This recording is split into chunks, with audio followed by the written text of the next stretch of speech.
In this video, I'm going to be installing this supply vent up in this ductwork. Now this is existing ductwork. There's a little bit of a tight space here. So I'm going to go over a couple ways you can cut holes in your ductwork. And I'm going to show you exactly how to cut ductwork in a tight space.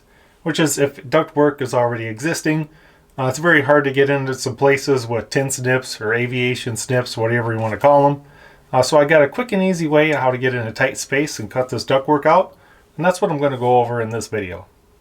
Now once you lay out your lines of where your return or your supply is going to be, you need to get a hole in this somehow. Now you can use a step drill, which is something like this. It starts out with like a 1/4 inch hole, and then you can step it all the way up to a 1 inch hole if needed. So if you're going to use tin snips to get in there, you're going to use something like this. Otherwise you're going to have to keep changing out your drill bits, stepping it up to a bigger hole. But these step drills are pretty handy around the home, and it helps with cutting through sheet metal like this. Whether maybe you're going to do a jigsaw blade to cut it out, which I can show you next.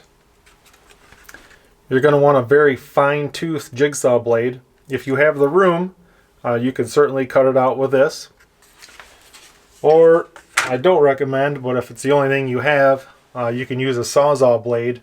It's just going to be a very fine tooth, and you can cut it with a sawzall. Or you're going to use aviation snips. The right turn and left turn aviation snips work as well. Or, because I'm working in a tight space, I'm going to be using this 3-inch cutoff wheel. It's 30 thousandths thick.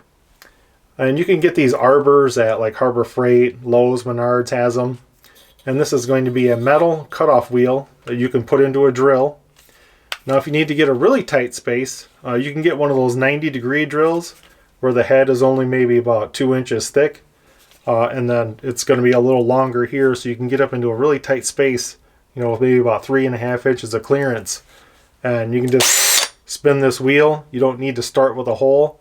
Start right on your line and cut it out. This is the method I'm going to be using, and I'm going to demonstrate it here shortly. Now behind the camera is a 12 by 14 laundry room.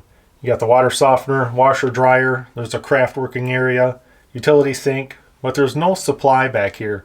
So in the winter time, you know, the rest of the house is maybe 68 degrees. This laundry room is running like 57, 58 degrees. So that's why we're going to be cutting this hole and putting in this supply. First thing you're going to need to do is shut off the power to the furnace. So I got the furnace shut off, my safety glasses on, earplugs in, I've got my lines traced out for my supply to go into. I'm ready to start cutting.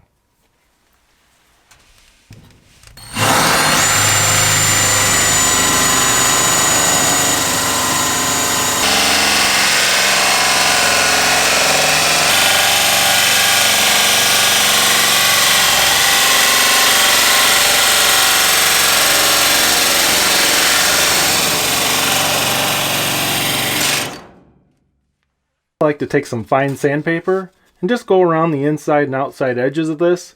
So if anyone ever takes this off or reaches in there for anything, they don't cut themselves.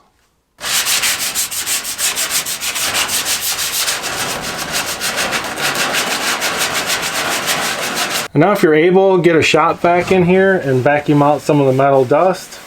Or get yourself a wet paper towel and just go all inside the ductwork as far as you could reach, getting all the metal dust out of the ductwork.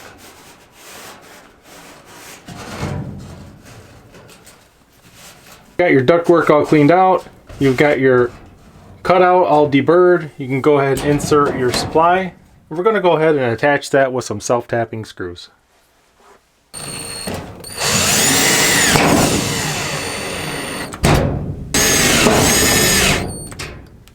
Once your cover is fully secure, don't forget to turn back on the furnace. I'm going to give you some close-ups of that arbor.